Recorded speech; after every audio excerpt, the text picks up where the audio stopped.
Good evening. Welcome to UT Brainstorms. Wow, thank you for being here. What a great crowd. Thank you so much. So let's have a chat before we get started. For how many of you is this your first UT Brainstorms? So great. Okay, so let's talk a little bit about that. My name is Mauk. I'm a professor in the Department of Neuroscience. And UT Brainstorms is sponsored by the Department of Neuroscience. And the idea is that as a scientific discipline, more so than many others, neuroscience is about us. And so it's fun for us to share with you some of what we know about neuroscience because it's relevant to our daily lives, ours too. Now, we have a conversation in all of our titles. We take that seriously. The intention is that we're here to share what we know with you. We're here to answer your questions. I'll talk later about how you can ask more questions. The quick version is email me. We love comments, questions, criticism, ideas for new topics, although some of those are a little out there. But like a good conversation, we intend the information to flow in both directions, and so please make use of that. All right. So this is our third season, and it's our 23rd brainstorm. So thank you for keep coming back and letting us do this. So we always have people to thank. So first is we have an army of undergraduate volunteers from St. Edward's and UT. So thank you to them. So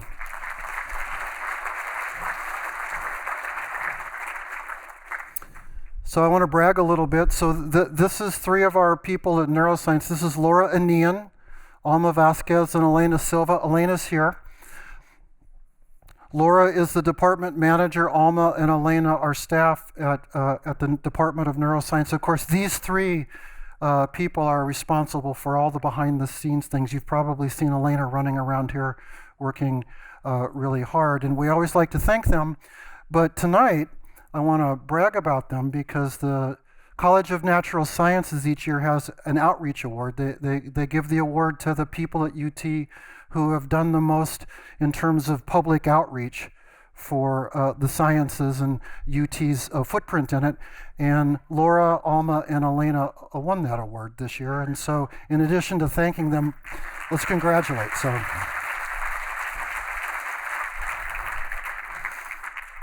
They're also just wonderful folks, so thank you to them. So the topic tonight is about studying. So why? Why would we talk about this, although it is a university? So, if you think about it, students are professional learners. Now, they're not professional, they don't get paid, but it's what they do. And professors and teachers, we are indeed professional promoters of learning, and so to do our job well, we should know about learning, both what we're teaching and the process of learning, and if there's ways to make learning better so that students can do better and have more time for a social life, that's healthier for everybody. So, and then the other thing is we've wanted a younger crowd, so we thought, well, we'll entice them with a younger crowd topic. So, how many of you are high school students? Yay, okay. Tell your friends and keep coming back. What do you, viral. We want to be viral, yeah. Where's the UT students? Okay, yay, thanks for coming. Okay, so don't ask too hard of questions tonight. So we're always here sharing our passion about neuroscience. Tonight here I'm also doing that, but I'm also here as an educator, sharing the passion I have about teaching. And I want to be a good teacher. And so if there are things to know to make us better teachers, then I'm passionate about that too. And so I've learned a lot about this. And so you might imagine, okay, fine, good topic, but what's the point? Give good lectures, students study hard, get a good night's sleep, and everything will go well, right? So it turns out it's more complicated than that. It's not that straightforward. The processes of learning and memory are complex, and some of the factors and features not always intuitive. In fact, we'll see tonight that some of the counterintuitive processes that we deal with are causes of big problems. Okay? So I want to seed our discussion tonight with a single thought. We'll work from this. Right? And the thought is this, and it's a problem. The thought is that our brains are actually designed to forget almost everything that we experience. Now, we live under the illusion that that's not true, but it is true. And in fact, even the memories we have are not nearly as specific and detailed as we think. Memories are actually comprised of the gist of things. In fact, when we remember something, what we're really doing is reconstructing what more or less must have happened from a series of gists of things that we sort of kind of vaguely remember. Okay? So we're particularly bad at details, facts, and concepts. Right? So this is a bit of a problem because when we teach, this is exactly the kind of thing that we need to know. So as this photograph from a Neuroscience 1 lecture here at UT illustrates, boy, this is the kind of learning we have to be good at. Right? So we need to know if there are ways to improve or to make this forgetting go away, to improve memory, then we need to know about them. The fact is there are rules that scientists have identified that our brains use to overcome this default of forgetting and to remember things. And so, in fact, effective studying is about implementing those rules. So here's the plan for this evening. So I'm going to talk about some of these properties of learning. We're going to stir in a little bit of neuroscience so that we can understand a little better. And then what we're going to have in the end is some ideas about better strategies for studying and teaching. And I want to say one thing about that before we start, which is these processes that I'll be talking about tonight and the effects, they're not subtle.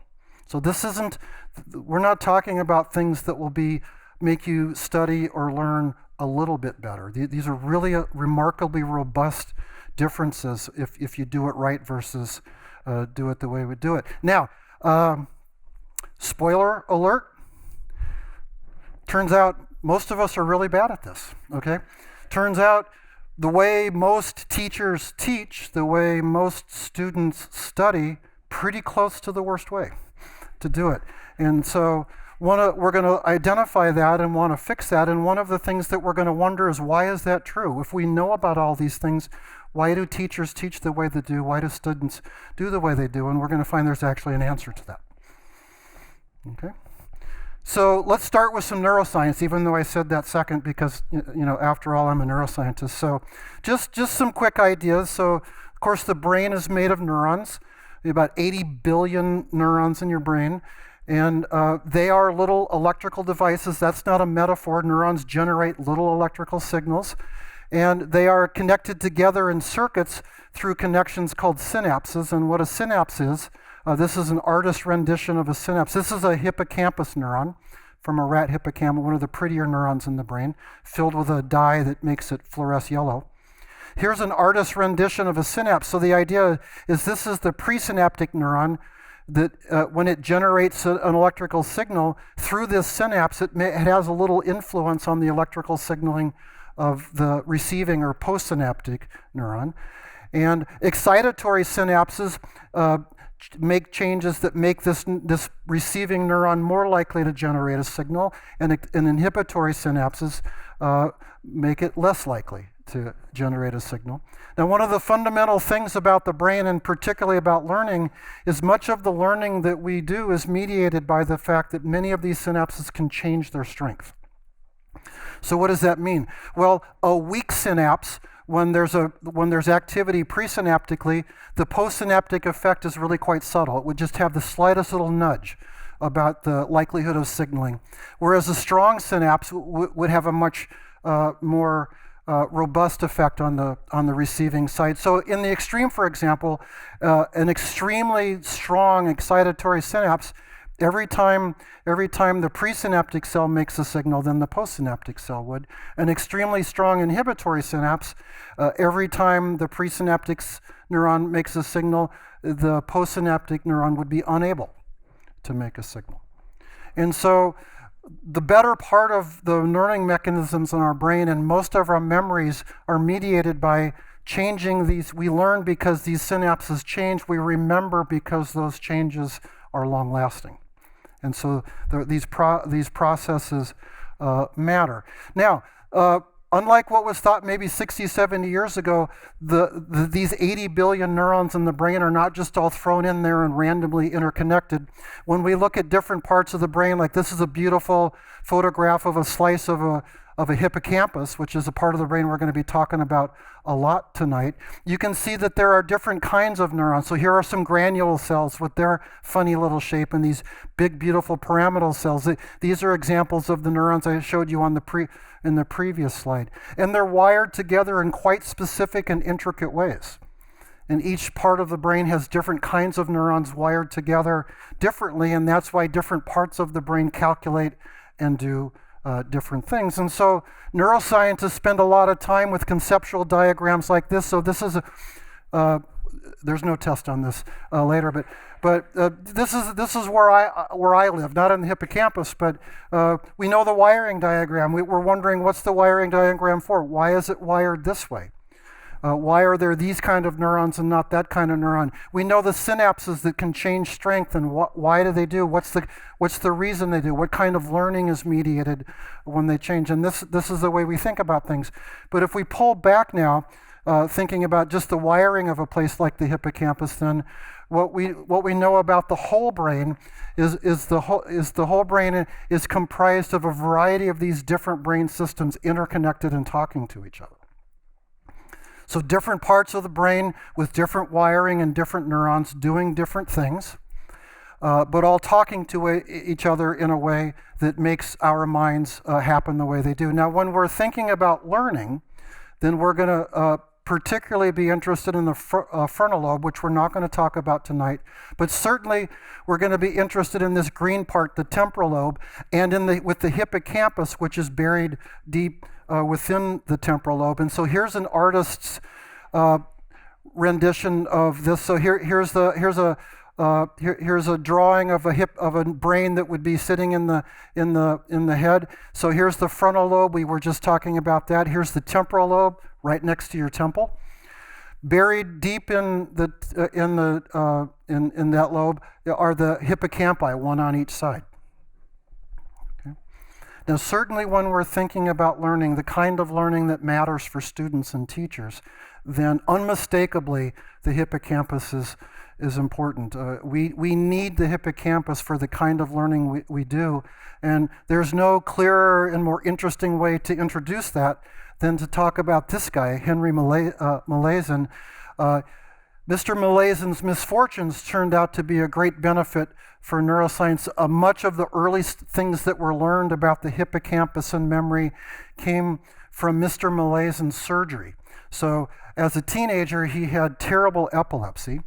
It got worse and worse. It wasn't responding well to anti-epileptic drugs. He was having numerous grand mal seizures every day, in part because he had the unfortunate circumstance he had two trigger zones on both sides of the brain instead of one. It made his seizures more frequent and worse. So in his early 20s, he was presented with the option of living like this, or we can take out both of your hippocampi, and we can make the epilepsy go away. Now, this surgery had been done on one side before, and they warned him, yeah, you're going to have a little issue with memory, but it's not so bad, which is what people had seen.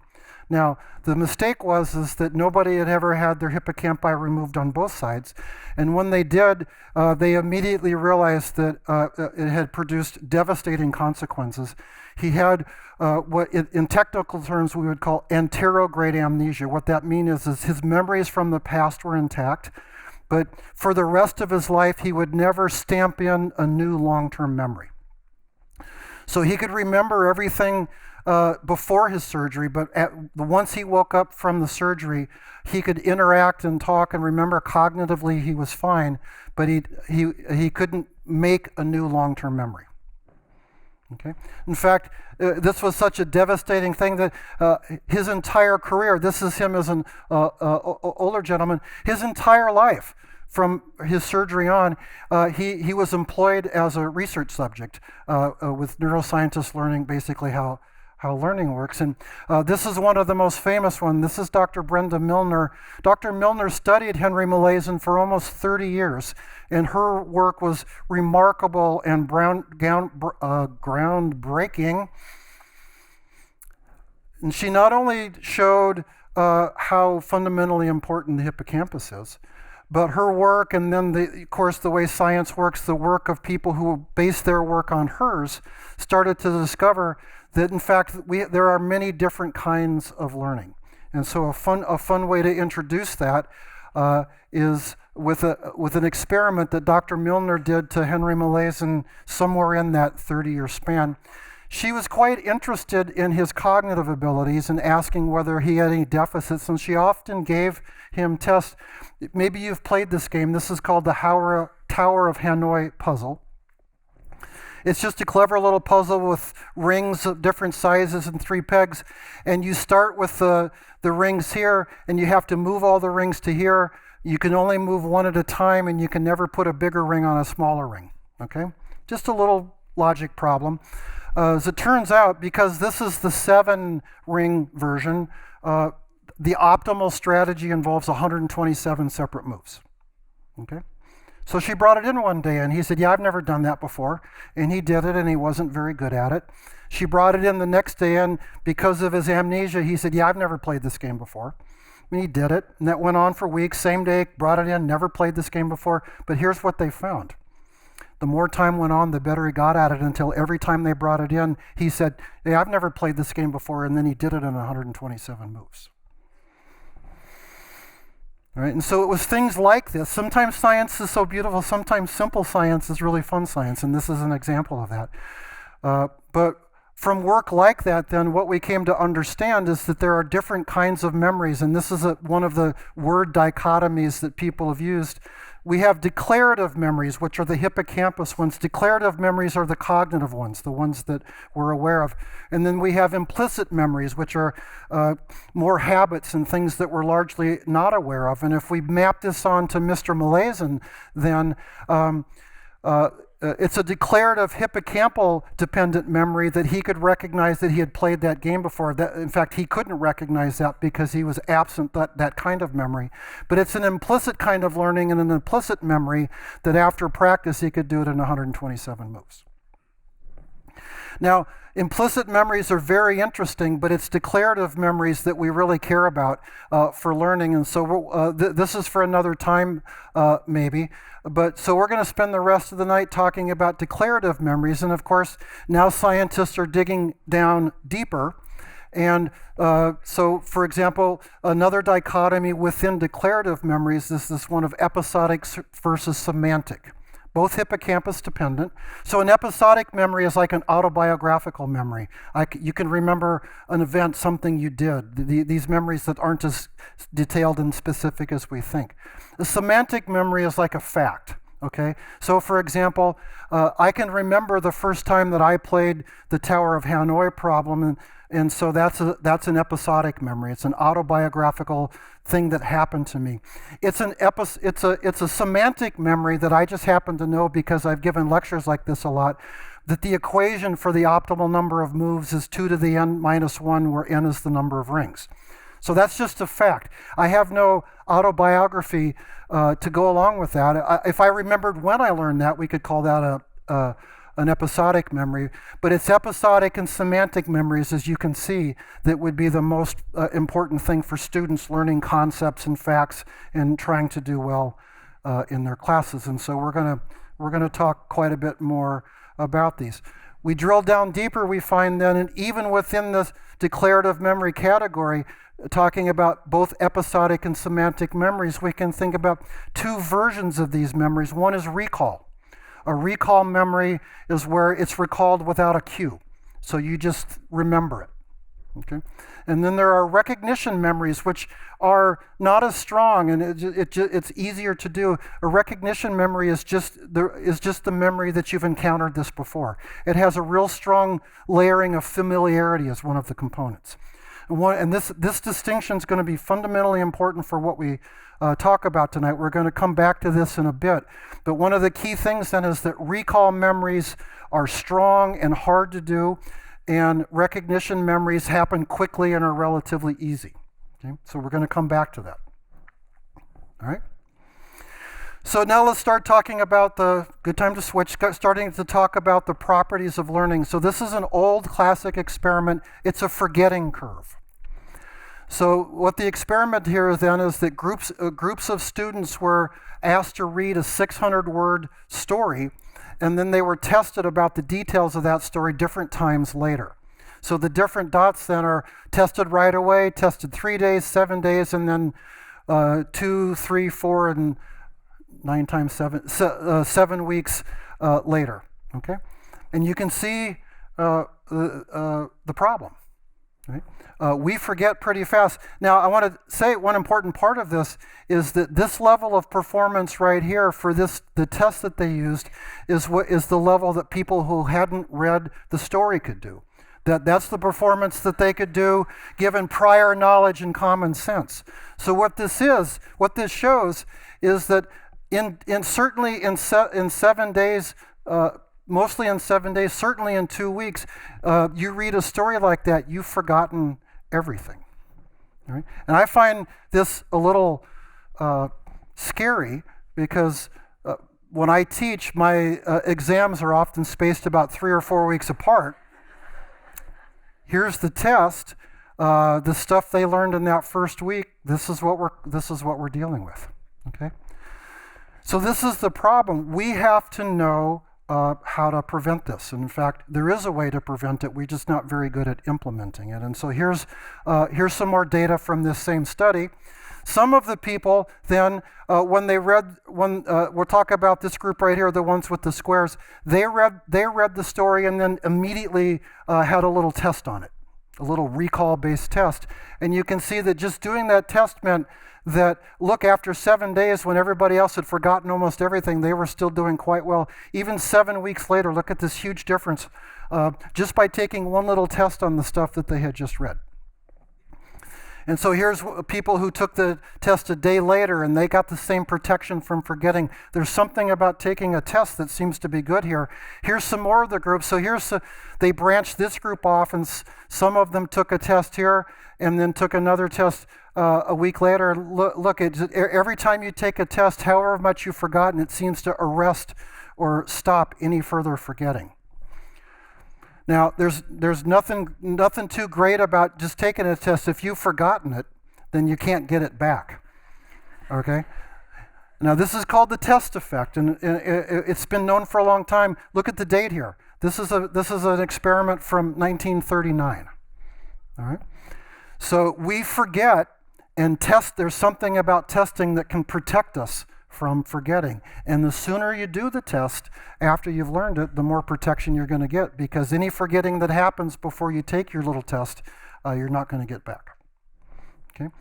So here's some more modern versions of the same kind of experiment. Here's two groups that were studied some things and then were tested either 5 minutes, 2 days, or a week later.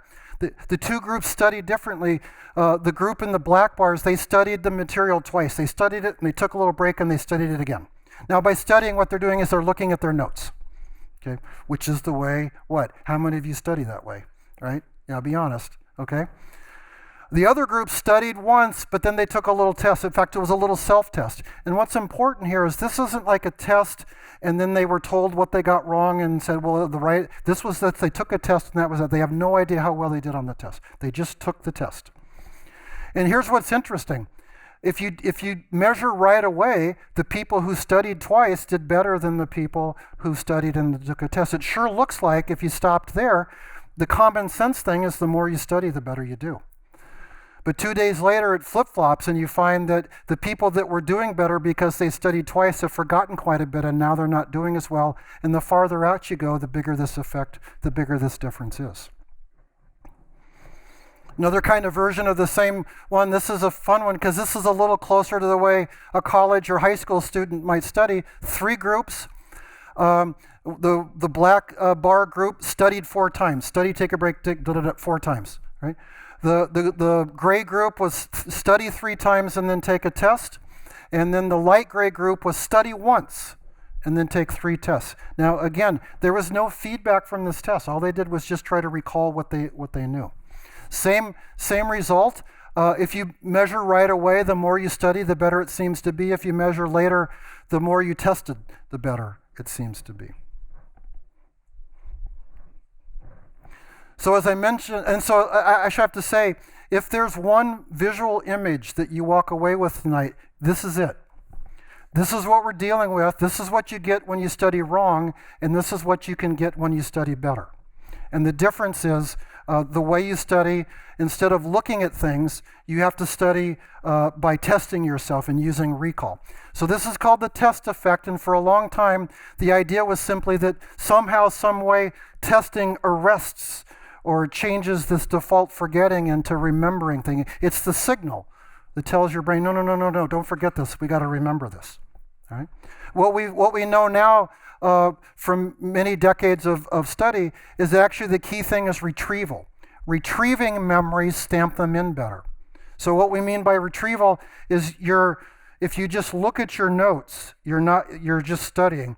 If you put your notes down and try to remember what's in those notes, and then maybe look and see what you missed, and then do it again later.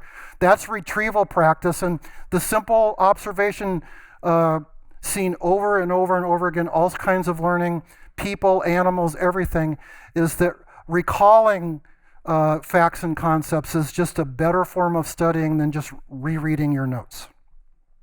Okay, rereading is forgetting, and recall-based study is this arresting of forgetting. Okay, so that's one thing. So here's another way to do it. And so this is another learning experiment. Now this is one of my heroes. He's retired now, Michael Davis, one of my heroes in science. Now this is a rat experiment. Doesn't matter because this phenomenon is seen in all different kinds of learning: people, animals, sea slugs. It's all been seen. It's one of the most fundamental and ubiquitous things that we know about learning, this effect. And here's 2 groups that studied or learned differently. And wouldn't you like to know what the secret was for the blue group? All right, sure looks like they're doing better, no? Well, the difference is in the blue group, the training trials were spaced close together, and in the red group, they were spread further apart. So it looks like the way to study is to cram. Study over and over again, except 24 hours later, it's this same flip-flop. Okay, and in fact, there's even an improvement, that somehow spacing this thing out was making performance here worse, but it was sure stamping in more long-term memory that could be retrieved later. Okay, and this is called the spacing effect, or spaced versus mass practice. Now, we'll throw a little bit of neuroscience in here just for fun. So why would this be? So it's generally thought that there's a lot of possibilities, but certainly one of them engages the concept of consolidation, memory consolidation. So let me show you an example of old classic experiment.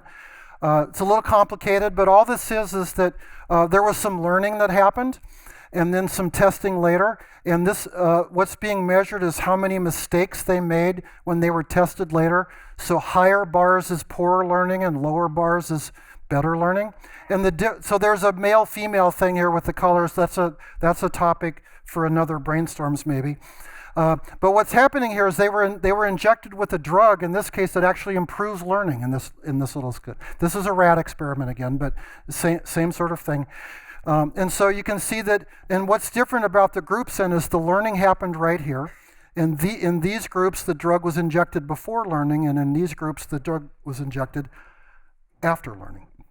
And so we can talk about this another time too. This is the important part. This was an astonishing discovery in the 1960s and 70s that whether you were doing things that would impair learning or doing things that improve learning, you could do it 15, 20, sometimes 30 or 40 minutes after the learning took place. And if it was a drug that impaired learning, it would impair it. If it was a drug that improved learning, it would. And from these kinds of experiments was born the idea of memory consolidation, that every time we learn something, there's a labile period with that memory where it's a little fragile, so that it can be interfered with or even improved by drugs or electroconvulsive shock or all of the things that they did back then. But then after about an hour-ish, depending on the learning, then the memory consolidates and it's impervious to these sorts of things. And so a lot of work has been put into this, and in fact, memory consolidation is a really important part of learning and remembering. It's one of the reasons that sleep is such an important part. Students sleep because a lot of memory consolidation happens during sleep. Okay? And so the idea then is that there's even evidence that at the level of synapses, we see this sort of thing, that if a synapse changes, immediately after that's changed, that change is fragile. It's labile. It can be interfered with. But after a little while, 30 minutes to an hour or so, then it almost at the synaptic level, there's consolidation. Right? And then it's better. And so this is why massed practice isn't good. So you learn something and modify this synapse, and it's fragile. Oh, now you do another thing. Oh, that didn't really help. Okay, you do it again. Oh, that didn't really help. Right? But if you learn it and then let it consolidate, and then do another training, and so you can open it back up and consolidate a little more, spacing things out so that each training trial is after the consolidation from the previous one, can make better learning. And so this is called the spaced trials effect, that spaced learning is better than mass learning, and it's really simple. Don't cram. Study a little bit. If you're a student, study a little bit every night. Don't study like crazy the night before the exam. Study a little bit every night. I tell my students in my UT classes, every night after a lecture, go home and study that stuff, right? And do it with recall. Why? Because you're going to forget it if you don't. There's a real... And again, the idea is that a big part of this is because it's about consolidation. Here's a real, I think, simple way to think about this. Right? When you study, anything beyond, and this number is fuzzy, but anything beyond about 40 minutes, you're not getting any further benefit. So I want you to think about this. You have a test tomorrow, and you've got 3 hours to study. You study for 3 hours, and what's happened is the first 40 minutes were effective, and the next 2 hours and 20 minutes you didn't make much more forward progress. Think about it. 40 minutes of effective studying and 2 hours and 20 minutes, you didn't gain anything. Okay? If you want to use those 3 hours, study for 40 minutes, take an hour and 40-minute break, and then study for another 40 minutes. I think that's 3 hours, right? Twice as good a technique to studying. Okay? Study by having lots of short bouts of studying separated by some time, rather than making a pot of coffee and hunkering down for 5 hours of marathon studying. Okay? After 40 minutes, your marathon is pointless. Okay? There's another related thing that's kind of fun, and I'll show you the book where you can learn about these things a little bit. It's called interleave studying or interleaving, and here's the idea. Let's say that you got 2 tests on Monday. Got to study for both of them. What do most students do? They sit down and they study for about 3 hours for one, and they take a break, and then they study for about 3 hours on the other, right? Interleaving says study for a half. You got neuroscience and organic chemistry, and I picked those two because when students take my class, they're also taking, or most of them are taking organic chemistry, which means I have to work really hard to keep their attention. So you got neuroscience and OChem on Monday. And so the right way to do this is study neuro for a half hour, take a break, study OChem for a half hour, take a break, study neuro for a half hour, take a break, and study OChem. You interleave the studying. The idea is you're probably using different synapses for, well, of course you are. Neuro's much harder than OChem. And so, but there's lots, this isn't just an idea, there's lots of experimental data that shows that if you're trying to learn two things, interleaving is the way to do it. Okay? So there's a trick right there. Okay? So this is the part of what I have to say where I'm going to get a little more passionate, because we're going to talk about some things now that are holding us back. And so one of my other big take-home messages is that I want you to understand the kinds of things that are holding us back and what we can do about them. And so I can prime that with the idea of, like, if we know all this, the first experiment that I showed you was 1939. Okay, so we've known these things, a lot of them, for a long time. If we know all this, why aren't we already studying this way? Okay, and so I want to go back and look again at a couple of the pieces of data. There's a hint here that's fundamentally important to answering that question. So here's the one that I showed you, right? This is the spaced versus massed. Trials close together, trials further apart, right? When you're studying, if you're, here's an example where if you're studying wrong, it actually feels better. While you're studying, cramming, spacing the trials close together, you have the sense that you're doing better. So of course you're going to do it that way, except the problem is doing it the way that's harder and doesn't feel as good is actually going to be better down the road. Same with this one, right? So studying the easy wrong way that feels good when you're doing it is going to give you the worst performance, same sort of thing. This particular experiment I wanted to put back up again because these authors did a clever little side note to this. So during this experiment, so remember this experiment. Study 4 times is great in the beginning, but is the worst way to retain a week later. Studying once and testing 3 times, not as good in the beginning, but much, so that's the idea, right? The other thing they did is they gave these subjects a questionnaire that asked them, how confident are you about how well you understand this material? And it looked like this, only the differences in the bars were much more exaggerated. The people who study, they really felt like they had the material down. The people that studied and tested, maybe not as much. Okay? So this is the problem, is the wrong way to study feels good and the right way to study doesn't feel as good. It doesn't give us that immediate sense that things are going well. And I've given this a name because what the heck? I think we could call this the fallacy of familiarity. This is the problem, is studying the wrong way is studying to recognition. It's fast, it feels good, it seems like you're doing really well, but you're not studying in a way that's going to produce good long-term performance. The right way to study doesn't feel as good as you're doing it, because there isn't this immediate sense of familiarity, which is so easy to obtain. And so we have to guard against this sense of familiarity that sort of encourages us to study the wrong way. So I want to conceptualize this and use sort of, so this is for you neuroscience majors, don't judge me, okay?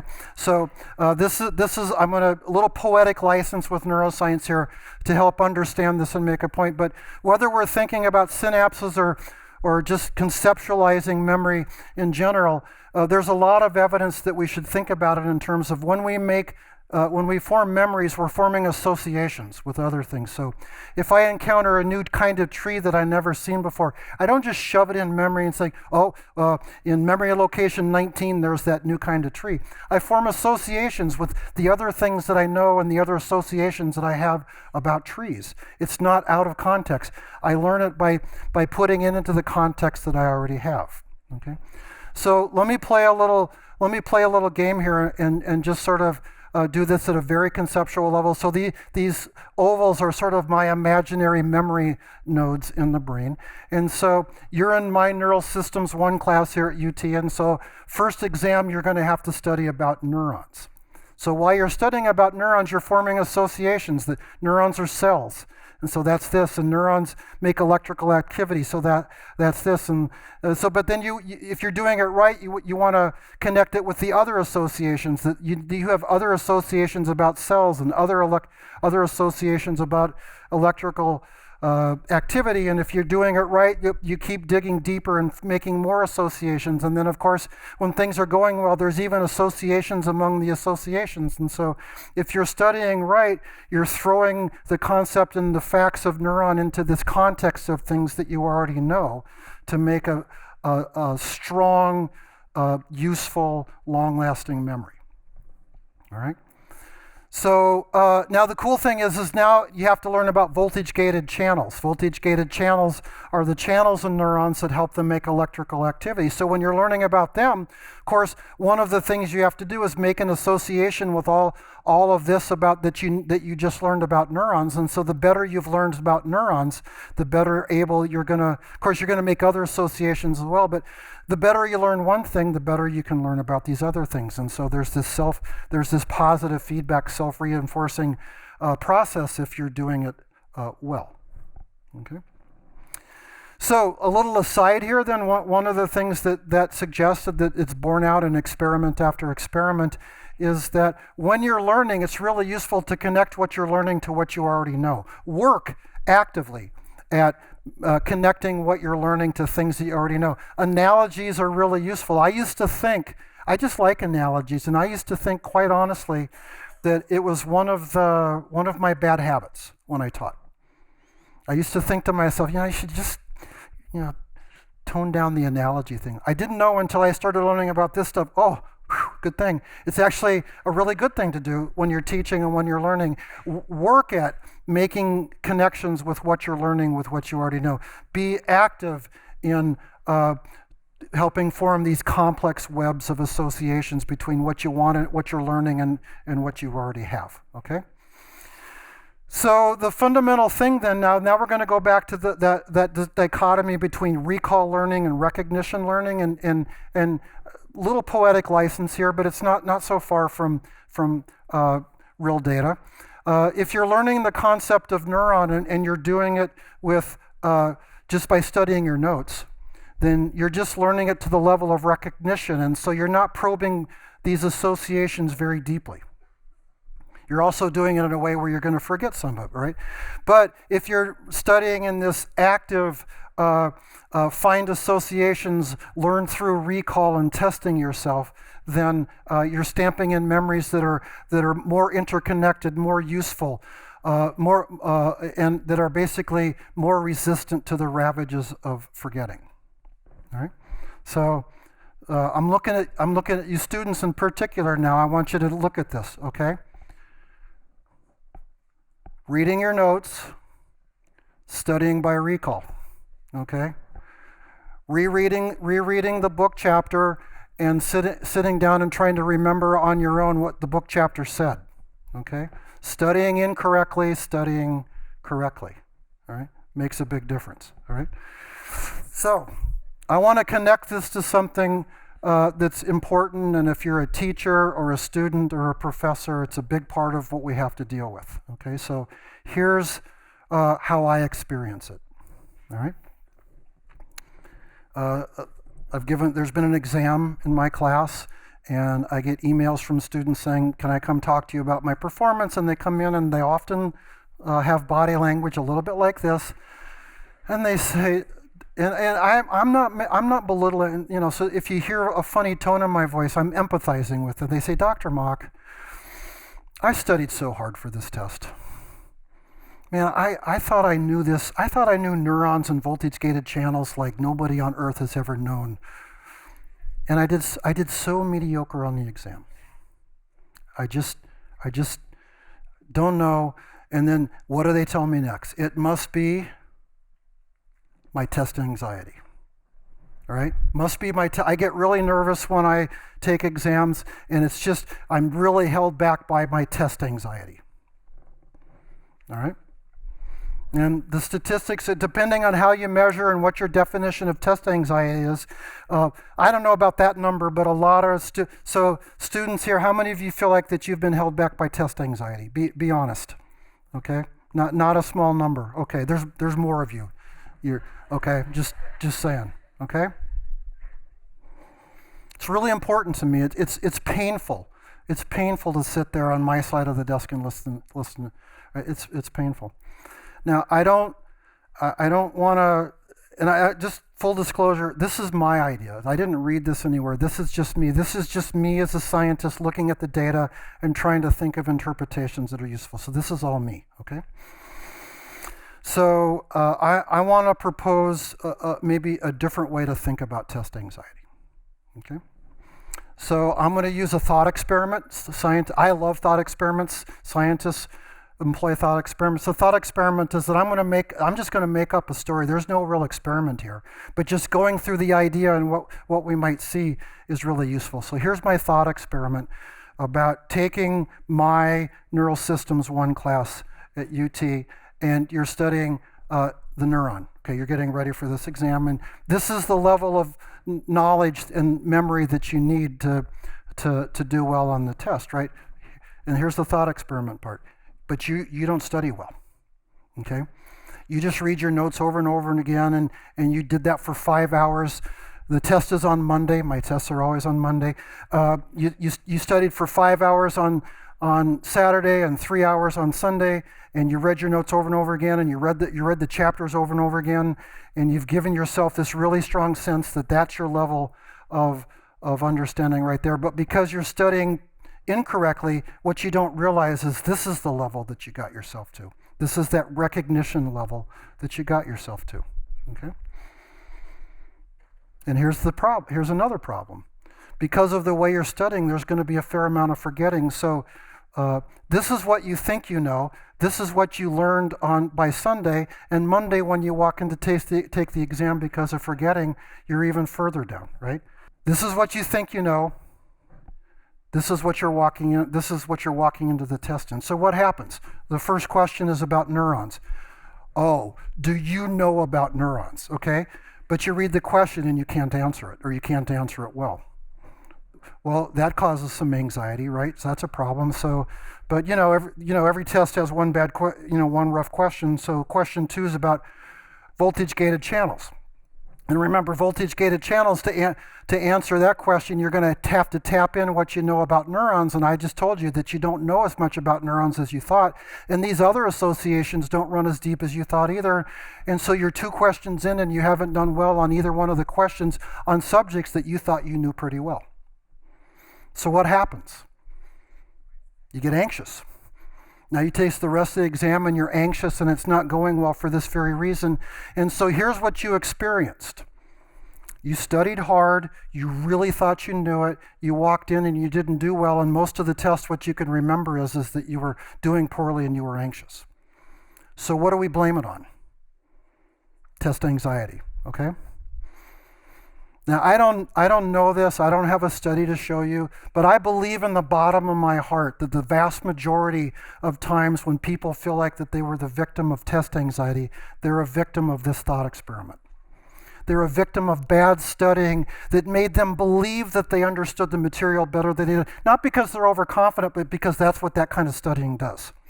But what they knew was a lot less, and they needed this, and they had this. And so they're anxious, and they don't know any of this, and so what's the most plausible explanation? I did badly because I was anxious. I suffer from test anxiety. Okay? I really believe this is true, and I would just propose that as something to think about. Okay?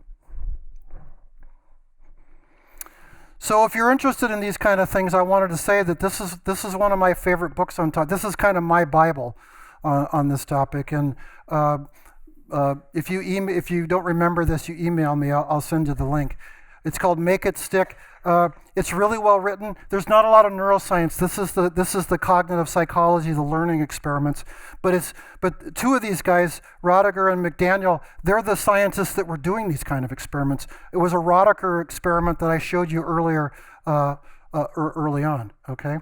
So a lot of great stuff in here. I'm just touching a few of the things. There's more things in here. If you want to know how to be good at studying, I would read this book. All right.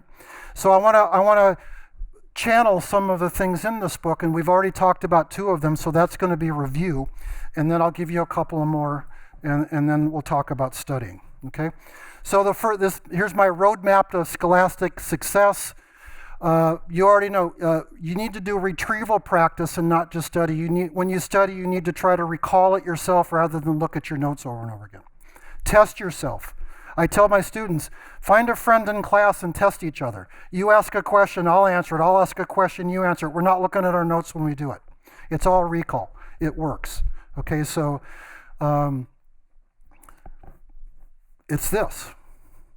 Okay, study right and this, study wrong, and you walk in and have forgotten all that stuff that you work so hard to learn. Okay, so this thing with the associations, there's a lot of evidence that shows, and this is a phrase right out of the book. Learning is deeper and more durable when it's effortful.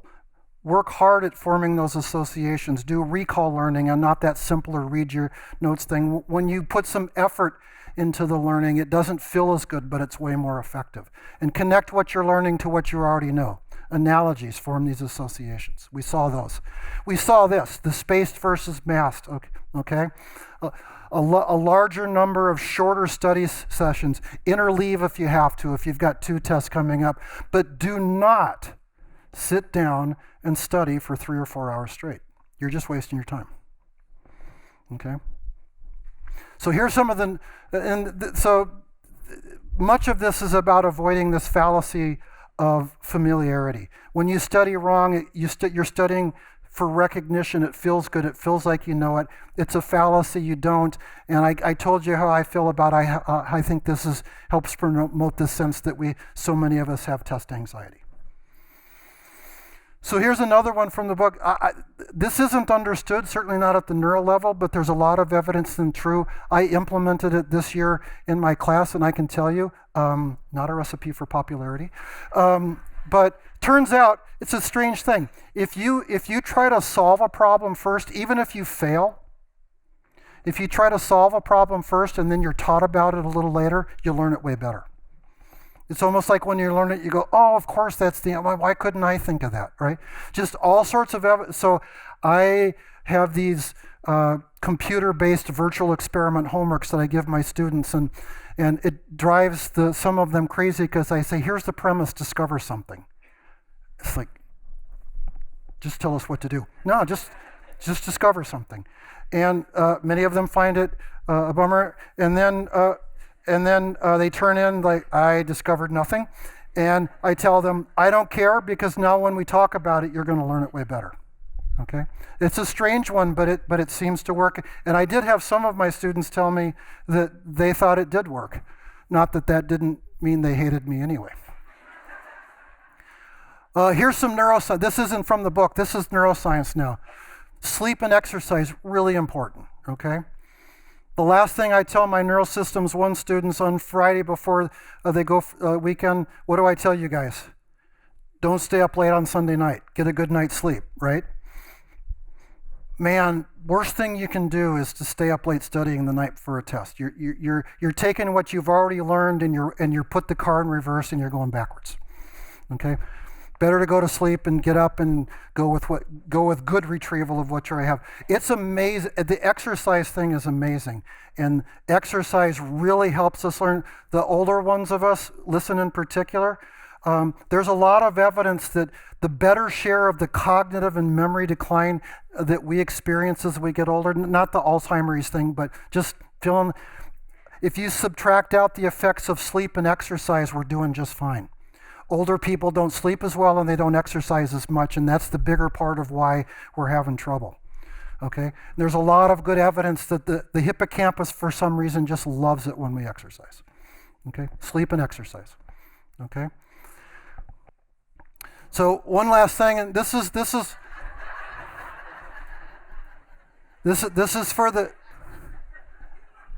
for the teachers and the professors, more than if there's any teachers. Did some teachers come? Professors? Thank you. Hey. Okay, we're all guilty of this. And I got to say, I'm aware of the irony that I'm using a PowerPoint. Okay? I know. You don't have to tell me later, okay? It's not PowerPoint, it's the misuse and overdependence on PowerPoint.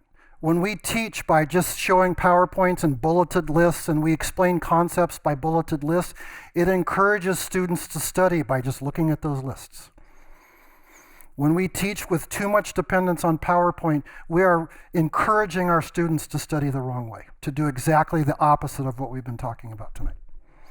So my students know that every year I try to make one of them, I never use bulleted lists. I mean, the PowerPoint is there for the diagrams that I don't draw well, but every year I look at my syllabus and I try to make one of the PowerPoint lectures go away, and I do it with the document camera or the chalkboard. And it's harder. This is our thing. This is our fallacy. It's harder to lecture that way. It's just more effective when you do. The easiest thing in the world to do is you gotta lecture an hour and you pop up your PowerPoint from last year. You have a quick look and you go, I got this, and you go over there and you basically read your PowerPoint to your students. Okay? We should just do better than that, right? So the point then is that I hope what you've seen then is that the bad news is that we're fighting against ourselves here. We're good at forgetting. We're really good at forgetting the kinds of things that we need to do when we learn. The good news is that scientists have shown us the ways to arrest and to avoid that, so that when we're trying to learn basic neuroscience, I did that joke. So if you're taking a theoretical physics course with all this detail, if you know how to study, then you're just going to do better and have more time to hang out with your friends. Right? So that's that. So thank you for your attention.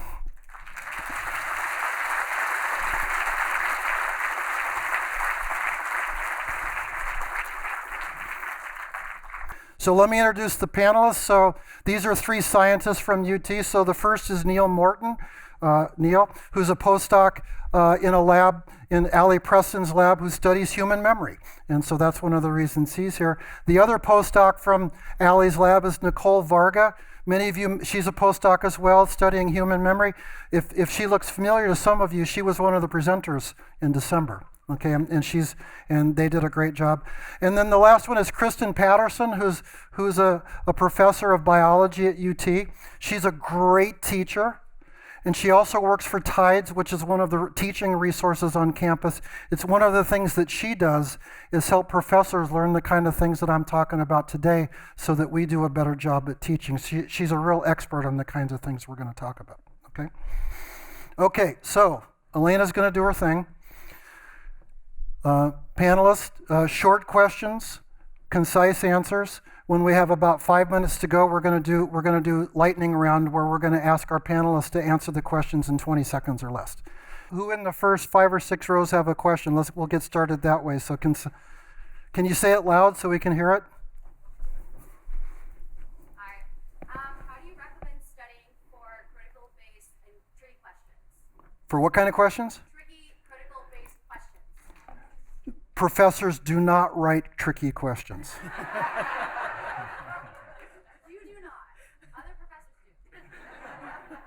Study the way that we talked about. Yeah, I don't know. Okay, multiple choice questions. So I'm going to get in trouble here. There's a lot of evidence that multiple choice questions are not a great tool. They promote study. They frankly promote studying at the level the bad level that we were talking about. My students know how many multiple choice questions were on the 4 exams that you guys got this year. How many? 0. Right.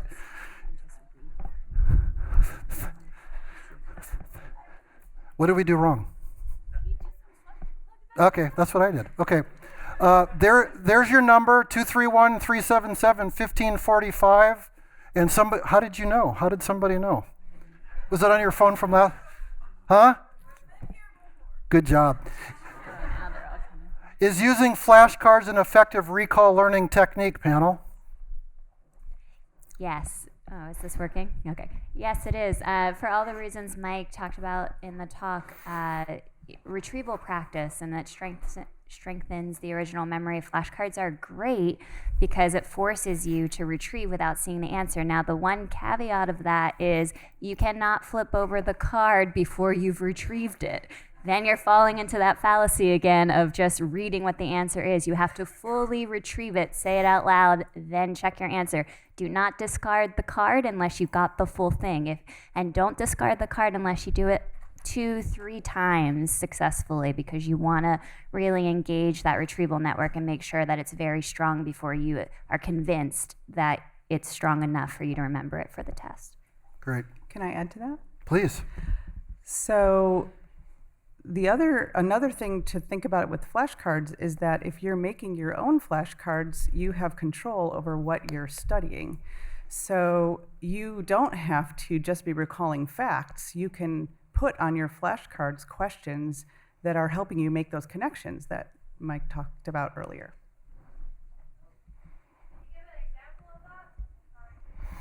So an example would be is that if you're learning about neurons and there was something that Dr. Mauk didn't talk about that you think relates to neurons, you put that on there too. And that, as you learn that, even though it might not be on the test, it's going to firm up the things that are going to be on the test, and you're going to do better, right? Exactly. Next. If parents are here tonight without their students, what's the best way to share some of the insight you've shared? That's a great question.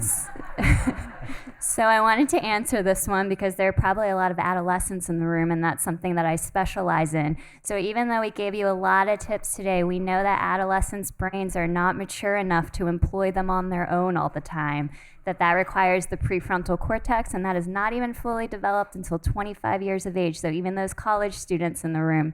So parents, it's really great, whether your kids are here or not, is to remind them and try to help them employ these strategies when they're studying on their own, that they will be more tricked than others in terms of that fallacy of familiarity that Mike talked about. So just reminding your children, your students, if you're an instructor, about these tips over and over again, because they will be fooled repeatedly about that fallacy. Right. Ellie, are you listening? My daughter Ellie, yeah, okay. To sort of reverse that question, I will say that as a parent, it's been really helpful for me to know about some of these things in terms of understanding why my children do the things they do. Oh, yeah. So. Panel, what do you think is the best way to take notes?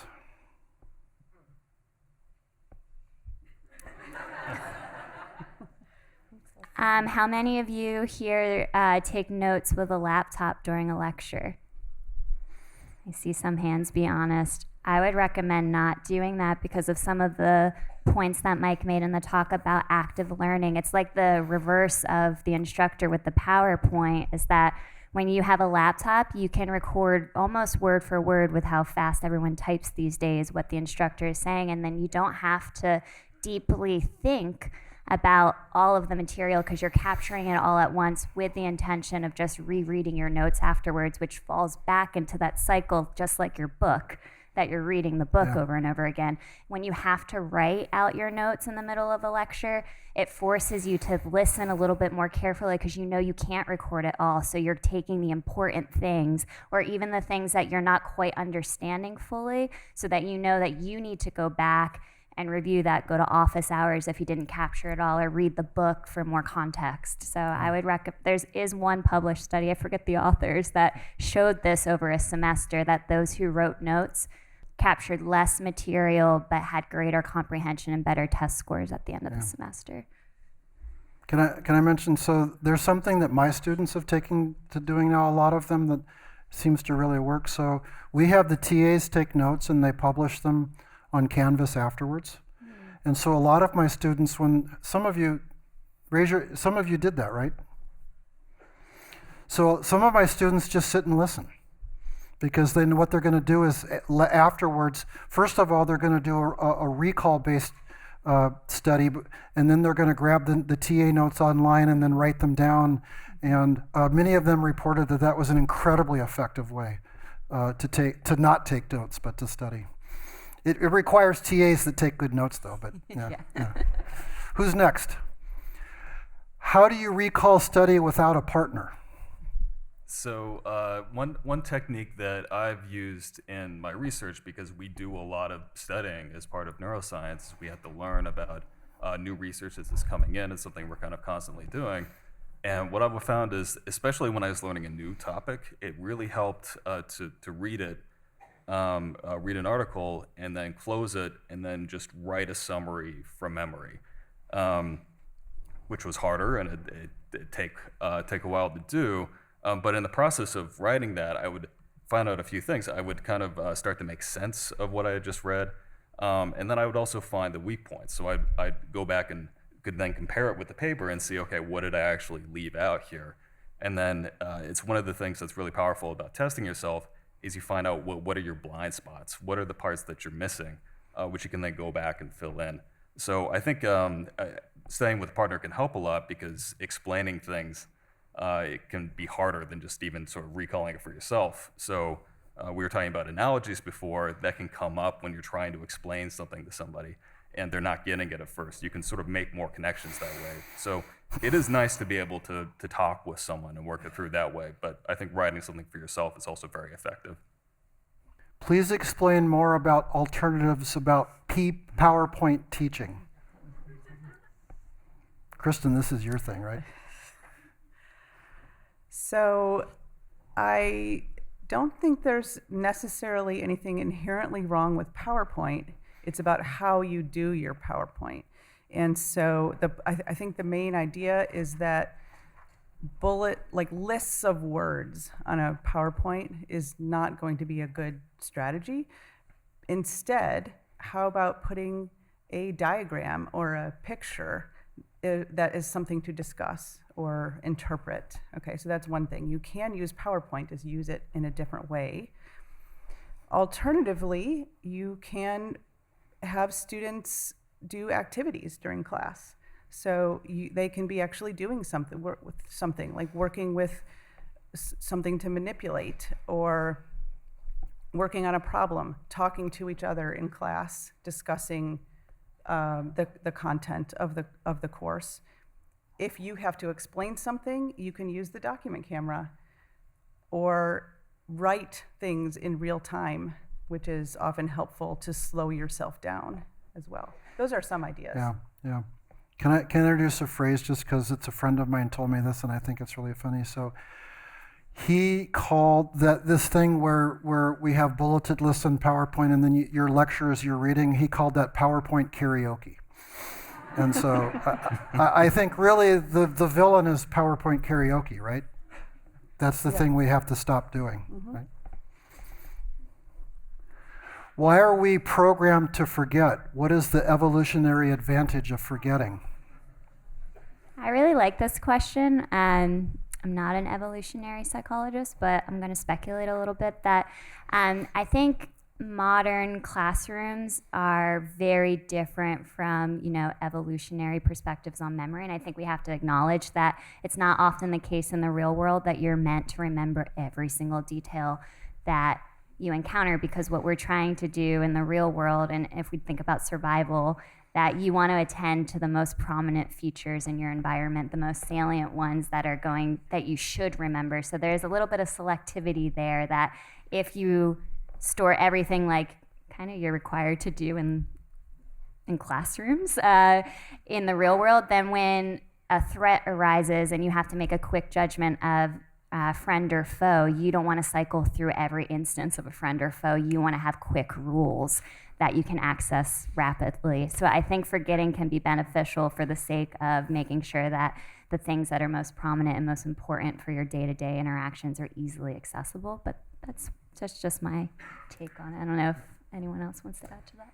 Yeah, it's a really interesting thing that I think about a lot. So I run experiments where people will do things like study lists of words. So people will see a list of 24 words one at a time, and people are almost shockingly bad at this, actually, especially if you compare it to something like a computer. You would just save a file with a list of words, no problem. But for whatever reason, for people, we really struggle at doing this kind of thing. But an interesting thing is we retain the gist anyway. So there's a great experiment where people study a list of words where they're all related to one word that actually isn't in the list. So you might see like pillow, bed, nighttime.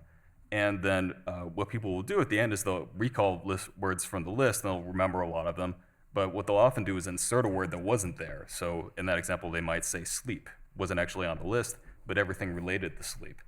And so it's sort of a double-edged sword. Your kind of process of reconstructing roughly what happened based on the gist, it can help you learn things a lot faster.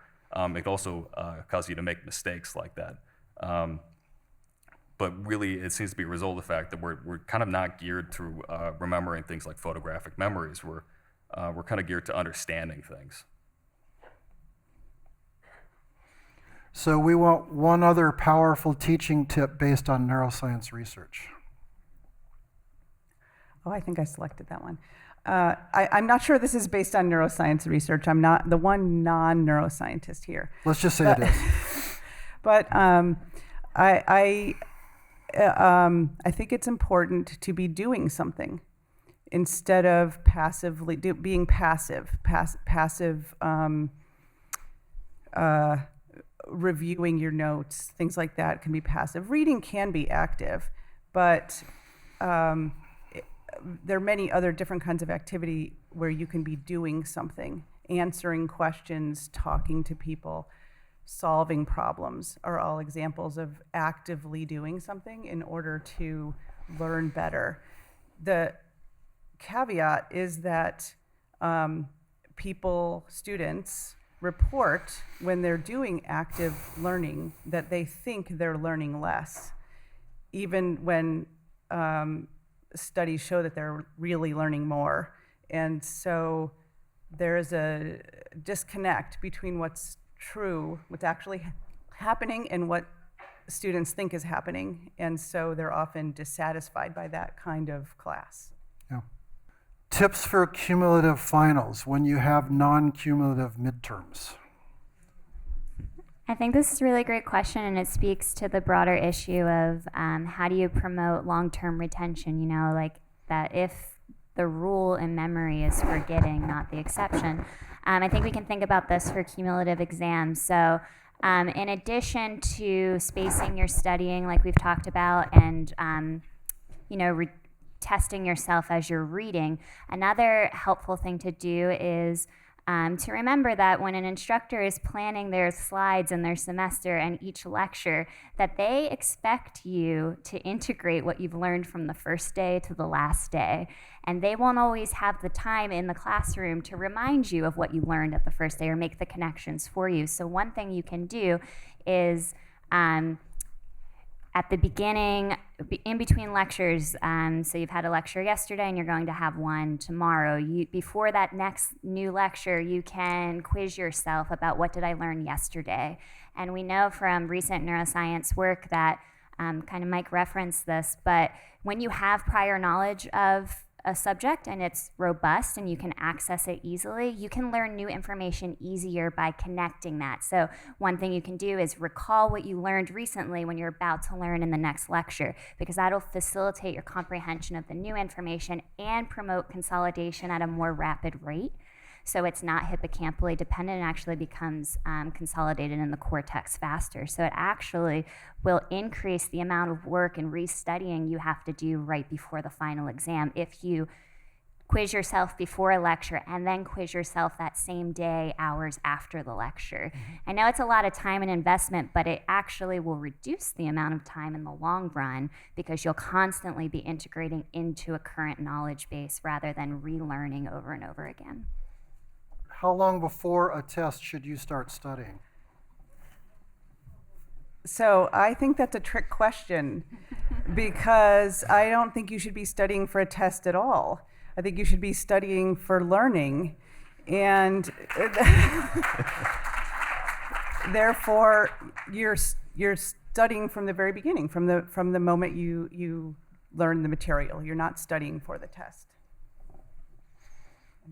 Being a college student is an everyday job. Study a little bit every day, and then then you can take some time off when everybody's doing their 9-hour cram session. You get it back. Yes. Does the optimal amount of time to study, 40 or so minutes, equate to teaching as well, or listening to a lecture or witness in a trial? I also thought that was not a trick question, but a great one.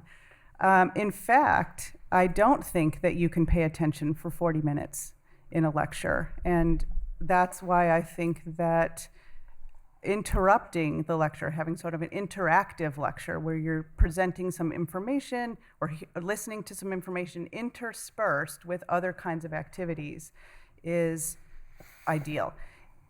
From personal experience, I've gone around and observed a lot of classes over the last year, and I've learned for my own personal attention span in a straight lecture is probably about 3 minutes.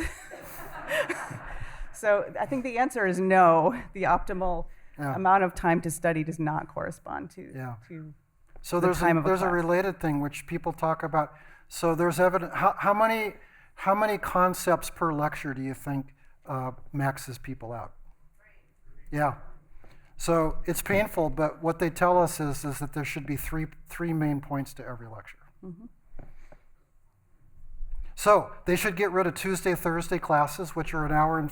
So we should have 40-minute Monday, Wednesday, Friday classes, and this is not going to be popular. We should have 40-minute Tuesday, Thursday, Saturday classes. But we should get rid of those hour and 15-minute Tuesday, Thursday classes because they're not as effective. Is it better to study by yourself or with others? Both. Yeah, I think you need to study on your own and make sure that you have your own learning accomplished, and then also practice that retrieval by studying with other people. How do mnemonic cues fit with this approach to studying? So I like this question because I get asked a lot, how do you remember things better? How can you improve your memory? And usually my answer is, well, it depends on what you're trying to learn. So if you're trying to learn something like, something that's kind of in isolation, so something like vocabulary of this word goes with this other word or some short definition, then flashcards can be a really effective way to do that.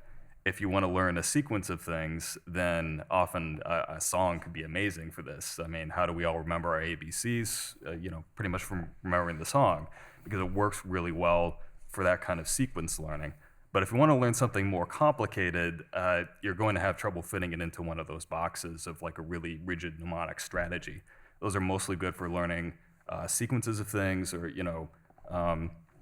kind of more isolated things like that. If you want to learn a complex concept, though, I think the best way is to explain it. Is recopying your notes an effective way to study? I think probably not, just because it has that same sense of ease that it's going to trick you into feeling that you really know those notes, because now you've written them not once but twice, but in essence you're not actually having to retrieve because the information's right there in front of you that you're copying for a second time. So you really do have to do the scary thing, which is put all the information away. I know that's one of the things too, we're so used to smartphones and things like that where information is always at our fingertips whenever we want. It's the same with notes or your textbook, except in that one instance where you're in an exam and you can't use any of those things. So truly, you need to look at the notes and maybe take a page of them and say, okay, what were all of the important parts on this note sheet? And then reread it and see what did I miss, and then go from there. But writing it again is just going to do the same thing as rereading it. Another interesting thing, as far as studying, thinking about, a lot of people are asking about taking breaks. And one interesting thing we found from neuroscience research is after learning something for a period, if you look at, you see this in mice, you see this in people, you'll actually see memories get reactivated while they're just kind of resting and not really doing anything in particular. And so maybe that taking, like a real rest rather than kind of keeping your mind busy with something else while you're taking a break from studying. I think there's some value to having like something that's really downtime instead of trying to constantly distract yourself. All right, here's a related question then. What are your thoughts on background noise such as music and mindless television to enhance attention and learning? I think it's a really bad idea, even if you've gotten into the habit and you're convinced that you're more focused while you're doing that. It's probably because you're not fully engaged in studying, and it's actually easier because you're not actually deeply engaged in what you're learning. You're half attending to it. So all of what we've been talking about is that there's a disconnect oftentimes between how well you know the information and how you feel you know the information. It's a lot easier to feel like you know the information when you're only half attending during the learning process. So selective attention is really difficult, and it continues to develop all the way through adolescence. So having distractors when you're trying to deeply and actively encode new information is just actually going to hurt you in the long run. It's difficult enough to engage for, like we were saying, 40 minutes at a time. So if you're going to put distractors there, you're only going to take even a fraction of what you were already going to learn to begin with. So people swear by it, but the science says that you cannot actually tend to 3 things at once. That's a little bit of a gray area. So I'm talking more about like television that's really engaging and interesting. I think classical music, I'm not an expert on that, but I think there's some research that shows that, we were talking about explicit memory and implicit memory, and that some people that really know classical music, it doesn't engage the same network. So I guess it's a great point. It's not a one size fits all. The things that people tend to listen to have like lyrics and verbal material, and television definitely has verbal material, and the verbal parts of the brain are the same as the declarative parts that are going to learn those semantic facts. So classical music I'm not quite sure about, but anything with lyrics or dialogue, that's definitely going to interfere. Do you guys know the cell phone study from McCombs? Do you guys know this? So quickly, this was done here at UT in the business school. 3 groups of people, 100 people that came to take kind of a difficult test. The 3 groups, one group could have their cell phone on the table, one group could have their cell phone in their purse, and one group had to leave their cell phone out of the room when they came in. And the further away they were from, and none of them looked at their phones, but the further away they were from their phones, the better they did on this test. The phone right here, you're thinking about it. Man, I'd like to look at my phone. Distraction is devastating.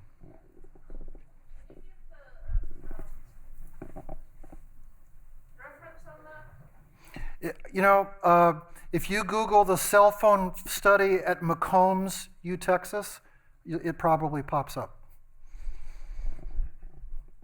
How do you help a student understand that the fallacy of familiarity exists when it has worked for them so far? So I wanted to talk about that because, so the first answer is that it won't always work for them. At some point, they're going to realize that it's not working anymore. And at that point is a great time to have this ready to go. You mean like when they go from high school to college, for Exactly. example? And so I find myself at UT talking to a lot of my students about this when they suddenly fail a test and they've never failed a test before. And so everyone does hit a wall at some point. And when that happens is different for different people. And so it would be great if there's someone there when that happens to be able to, at that moment when they're ready for change, to have the right information to provide to them. Great.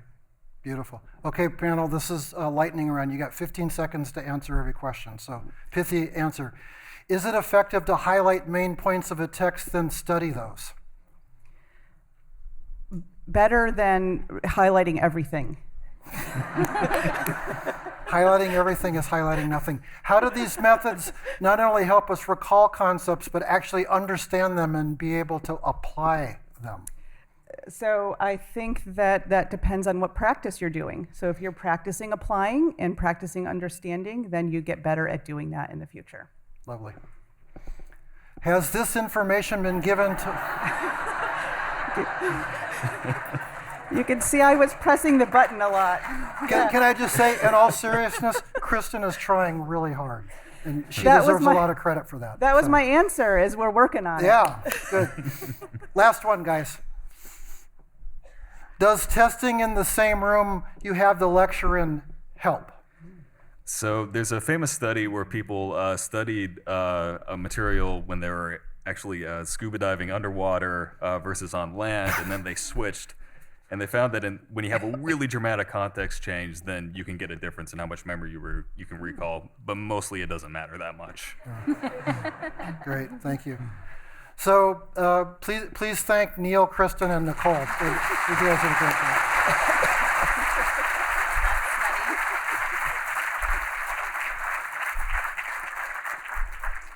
I want to leave you with two thoughts. The first is pick up a flyer for the February brainstorms. We often put it up here, but it's such a provocative title. I want you to grab a flyer on the way out. Have a look at that. Have a look at that title, by the way. The other one is this is good. It's always the case that there's more questions than time to answer. Some of you are going to think of another question on the way home. This is the conversation part. That's my email address, mauk@utexas.edu. If you can't remember, I've got a stack of cards. There's more cards out there. I'm dead serious. It's not an imposition. If you got a question, if you have a comment, if you have a complaint, if you have an idea, if you have an anecdote to tell, email us, okay? That's what we mean by the conversation. And the last thing I'll say is the nicest thing that you can do for us if you had fun tonight is tell some people so that the crowds keep getting bigger. And actually, thank you for being a part of the biggest audience we've ever had. So thank you so much.